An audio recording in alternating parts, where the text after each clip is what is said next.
Benvinguts i benvingudes. En la nostra intervenció parlarem sobre la persistència dels costums i de les tradicions jueves a la ciutat de Sogorb a partir de tres processos inquisitorials. Contra la Benvinguda de l'Hort, sobretot, però també contra Estela Massava i el darrer contra Àgueda Rodríguez. Els dos primers contextualitzats durant dos episodis claus quant a la persecució d'aquest col·lectiu en dita ciutat.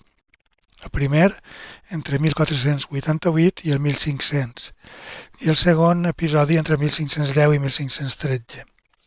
El darrer procés entre 1721 i 1722, tot i que és un exemple aïllat, testimonial, si es vol, és una mostra de l'esmentada persistència del judaïsme fins ben entrat el segle XVIII. En el marc històric i geogràfic de regnes medievals de la península ibèrica, la difícil convivència entre cristians i les minories de musulmans i jueus és de sobres coneguda. En el cas concret dels jueus, la situació es va tornar insostenible arran els pogroms de 1391 i la subsegüent devastació de nombroses jueries arreu de regnes de la monarquia hispànica.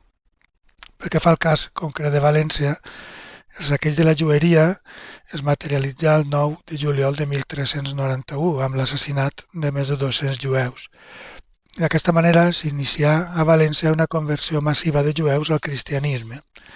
Des de la seva condició de marginats, molts jueus decidiren abandonar la ciutat de València, molts d'ells a l'antiga Morvedre, que va mantenir intacta la seva jueria.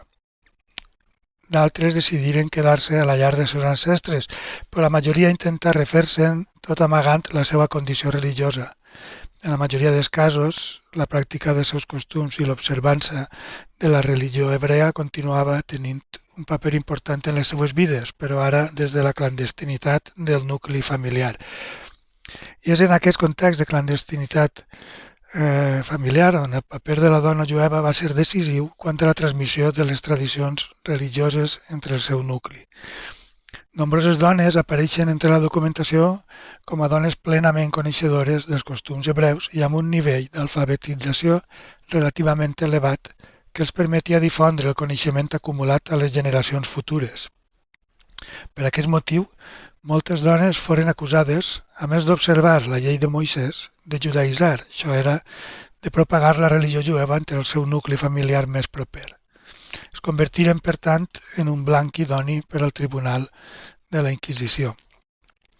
Al Regne de València, en general, i particularment a la ciutat de Sogorb, en termes quantitatius, els jueus foren la minoria religiosa menys abundant durant la baixada mitjana. De fet, d'entre els habitants de Sogorb de l'any 1421, els jueus representaven poc més de l'1%. No obstant això, abans dels assalts de 1391, la ciutat episcopal devia tenir un nombre relativament elevat de jueus, perquè a la documentació apareixen referències a l'existència d'una jueria a Sogorb, però també d'una aljama, o comunitat jurídicament instituïda de jueus, que va ser estudiada per Ramon Magdalena en nom de Déu. Entre els documents de l'època que va treballar Joaquín Aparici, no hi apareix cap referència a l'assalt de la jueria de Sogorb de 1391, però entre aquella data i l'any 1420 desapareixen els jueus de la documentació de la ciutat. Sí que apareixen, en canvi, conversos, com ara el cristiano vell Ramon de l'Hort, que era ja difunt en 1401, i probablement era un ascendent del segon marit de la nostra primera protagonista, Benvinguda de l'Hort. Pensem, doncs, que malgrat que no hi hagi testimonis documentals de cap assalt a la jueria de Sogorb durant l'any 1391, almenys sí que degueren efectuar-s'hi conversions forçoses.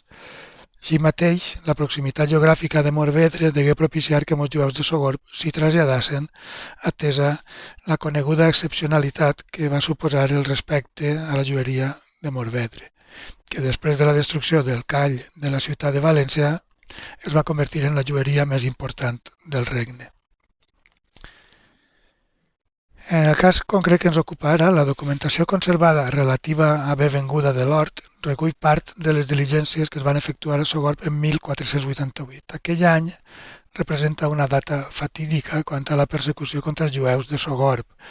En aquest sentit, els papers que es conserven a l'Arxiu Històric Nacional es van redactar en el marc de les actuacions derivades d'un edicte de gràcia d'aquell mateix any, 1488.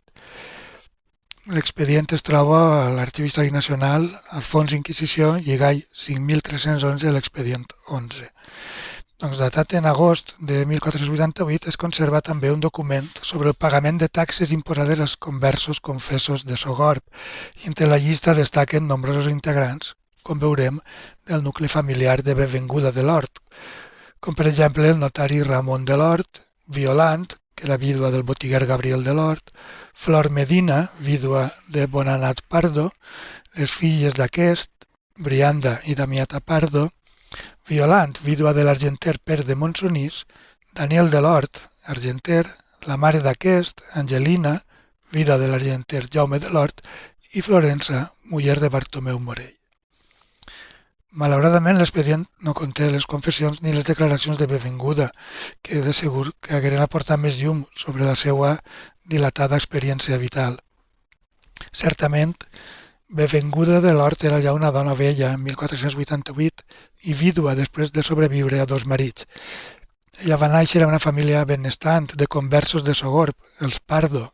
Son pare, Martí Pardo, era un mercader acomodat de la ciutat i entre la seva activitat comercial sovintegen els préstecs, compravendes de terrenys i cases, arrendaments dels drets de la carnisseria i de la tintoreria de Sogorb, cobrament per rearrendaments de les rendes del bisbat de Sogorb a Xelva, Torres i Albarrasí, així com cobraments per la venda de teles, llana i bestiar. Igualment formaven part del seu nucli familiar els Monsonís, botiguers i argenters, també els Morell, sastre, els Trullols, seders, botiguers i mercaders, i els Vicent, sastres, botiguers, paraires i corredors.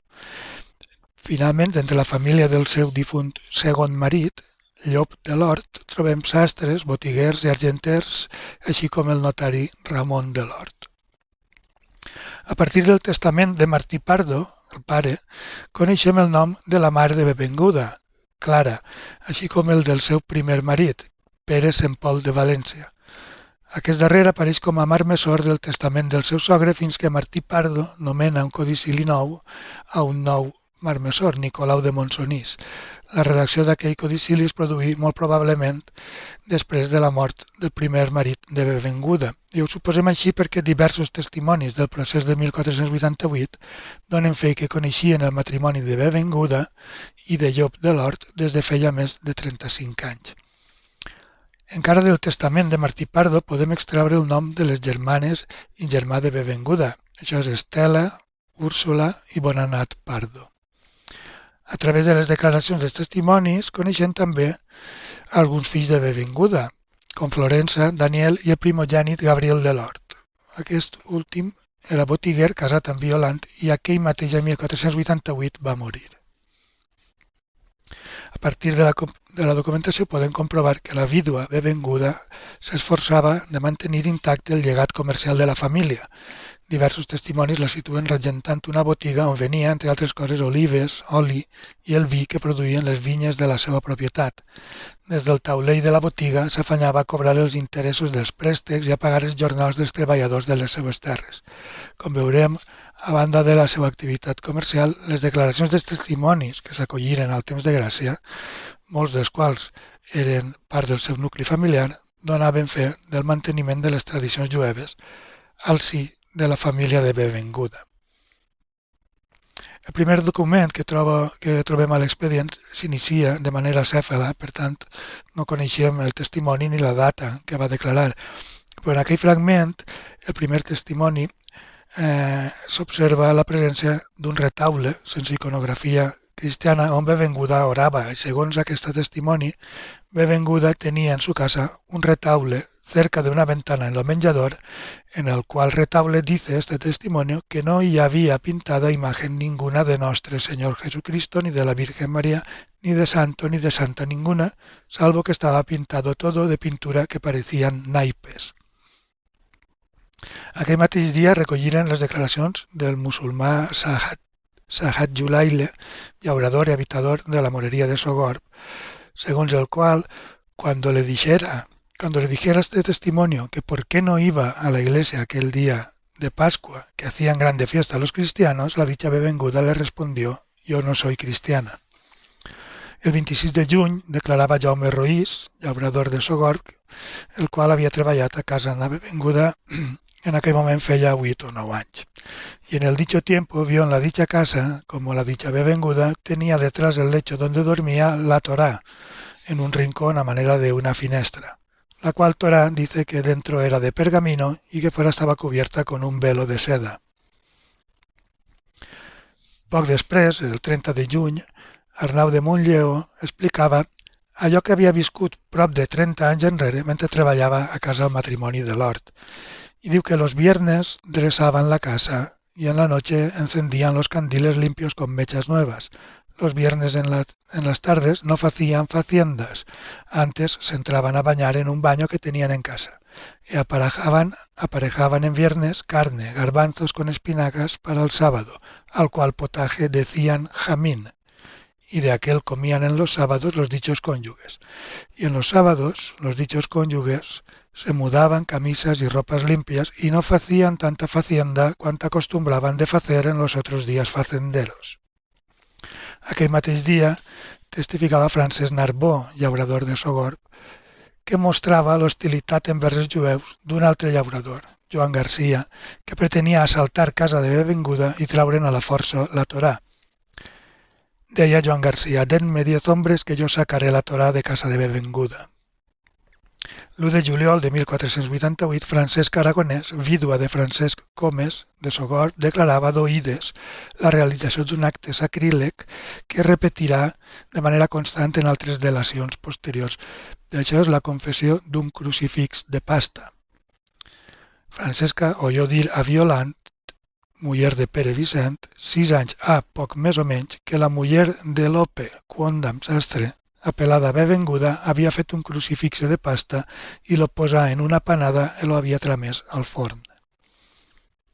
El 2 de juliol compareixia Catalina Escolano i incidia en aquest maltractament sacríleg de crucifixos i descrivia casa na bevenguda com un lloc on anaven tots els conversos de Sogorb a bufetejar crucifixos.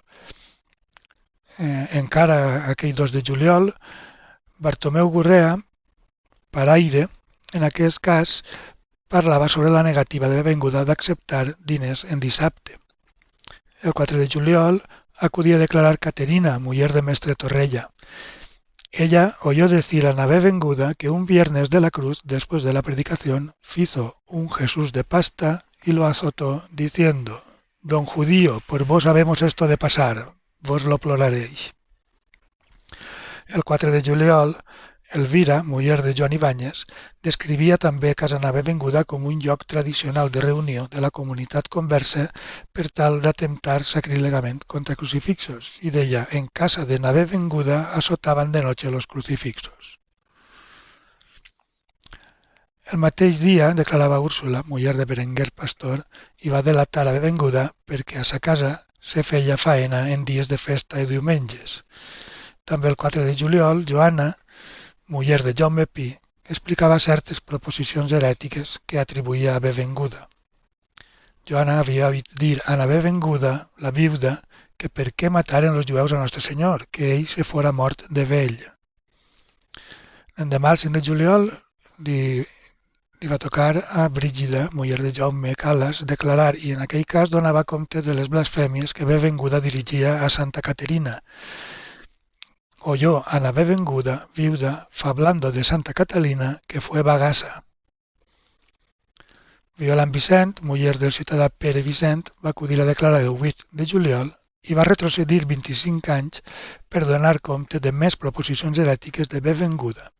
En aquella ocasió, un divendres sant, quan la gent eixia de la seu després de veure la representació de la passió, bevenguda va dir: «Ay, Dios vos lo perdone, cristianos de natura. ¿Por qué hacéis estas facendades? ¿Creéis que nuestro Señor se hubiera dejado matar a los judíos?»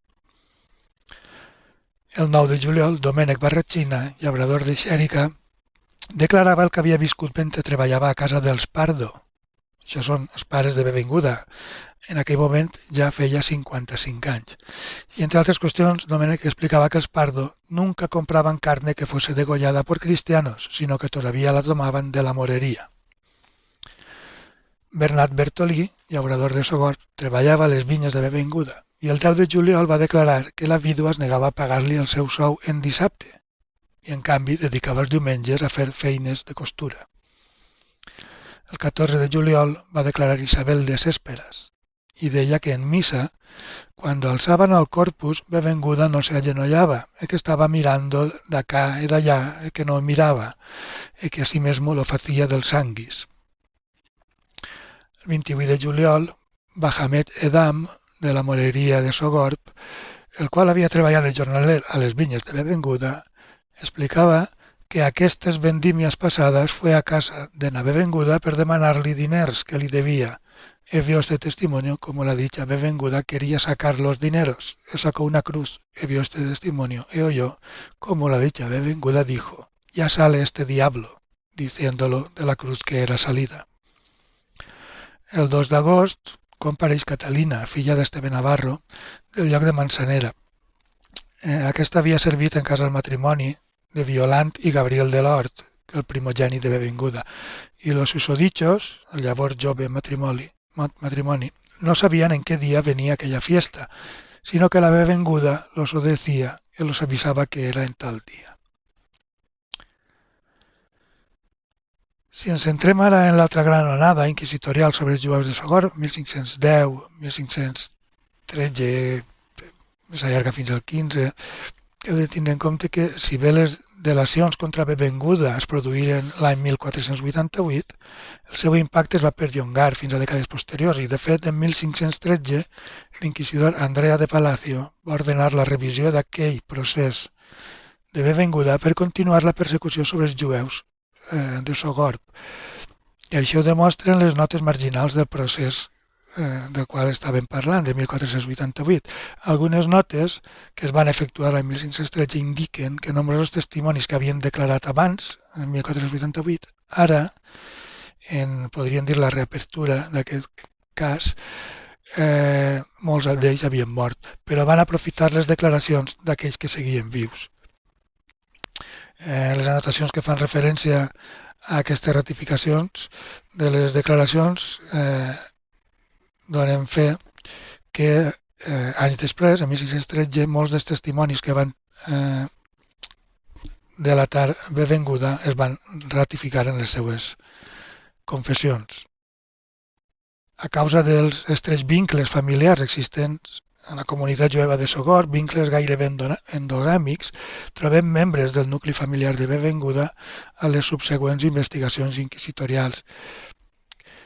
Pel que fa, per exemple, el segon marit de Benvinguda, de qui pren el cognom de l'Hort, els testimonis del procés de 1488 reiteren que la nostra conversa era vídua i sempre apareix el nom del marit, Llop de l'Hort, acompanyat de l'abreviatura Quondam. Per tant, podem suposar, sense gaire por a equivocar-nos, que Llop ja havia faltat en 1488. En canvi, en els estudis efectuats per García Càrcel i Patricia Baneres, ells ens situen el matrimoni de Benvinguda i Llop de l'Hort, en aquest cas calceter, entre els penitenciats l'any 1500 i 1512. I certament la documentació que van consultar aquests autors ens situa una Benvinguda, muller de Llop de l'Hort, entre els penitenciats de l'any 1500, condemnada a pagar una taxa de 7 llibres i 9 sous. I apareix un Llop de l'Hort, calceter, però així com en el cas de Benvinguda explica que era vídua, o sigui, muller de Llop de l'Hort, en el cas de Llop de l'Hort no explica qui era la seva esposa. Per tant, això, unit al fet que Llop de l'Hort, calceter, torna a aparèixer en un altre procés de 1512, en aquest cas contra Estela Massana, el que ens fa pensar és que segurament seria fill de Benvinguda o familiar, atès que molts dels testimonis expliquen que a banda dels 3 fills que hem esmentat de Benvinguda tenia altres fills, que passa que no recordaven els noms. Com dia, Llop de l'Hort calceter apareix en el procés d'Estela Massana, que era filla de Flor i Jaume Massana, i aquest, Jaume Massana, es va casar després de la mort de Flor amb Elionor de Montsonís. Tots aquests formen part del nucli familiar de Benvinguda. L'àvia d'Estela, de fet, era Elionor, muller del notari que hem esmentat, Ramon de l'Hort, a qui afirma que soterraren segons el ritu jueu. En aquell procés de 1512 testificava contra els Massana, Llop de l'Hort, Captus inter alia, durant una altra actuació inquisitorial contra els conversos de Sogorb. Pensem, per tant, que aquest Llop, com dic, no és el marit, sinó que era potser un fill d'ell, de Bevenguda. I ara, a mesura que ens apropem al segle XVII, disminueix el nombre de jueus processats per la Inquisició. Ara el Sant Ofici en aquest moment ha posat el punt de mira sobre els moriscos. Després farà el mateix amb els protestants i en el cas concret del Tribunal de València també sobre sodomites i supersticiosos. En qualsevol cas, el problema, entre cometes, jueu semblava resolt. Tanmateix, de tant en tant trobem casos que demostren la persistència dels costums i tradicions jueves. I aquest seria el cas del procés contra Àgueda Rodríguez, ventilat el 29 de maig de 1722. Aquest es troba en el Fons Inquisició, lligall 5.312 expedient 103 de l'Arxiu Històric Nacional. I s'ha perdut gran part d'aquest procés, però entre el material conservat tenim la portada i la contraportada amb un índex i un resum dels testimonis. La majoria l'acusen d'ocultació de béns de jueus, comunicació i tracte amb conversos i odi cap als membres de la Inquisició. Sembla que Àgueda era de família pobra. El seu germà era frare caputxí i a l'ordre se'l coneixia com Fra Tomàs de Sogorb.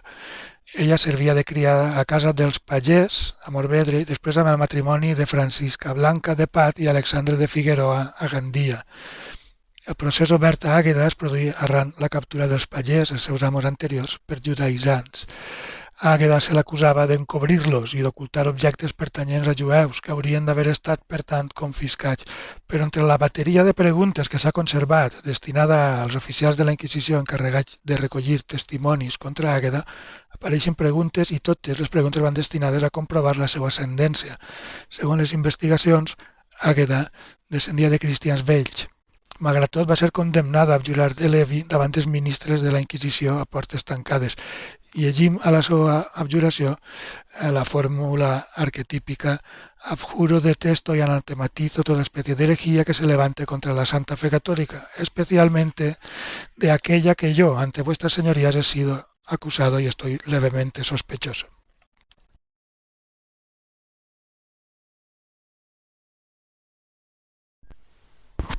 Per tant, com a conclusió, a través dels documents podem comprovar que existia un nucli important de conversos a Sogorb que intentava mantenir les seves tradicions i la seva religió en la clandestinitat, però quan la Inquisició va remoure les genealogies a la recerca dels conversos, nombrosos testimonis van donar fe de l'observança d'aquestes tradicions considerades a ull de l'Església com herètiques. També podem observar les estretes relacions familiars dels conversos i en el cas concret de Bevenguda, a causa de la seva notable activitat comercial, tenia una extensa llista de persones que d'una manera o d'una altra havien treballat per a la seva família.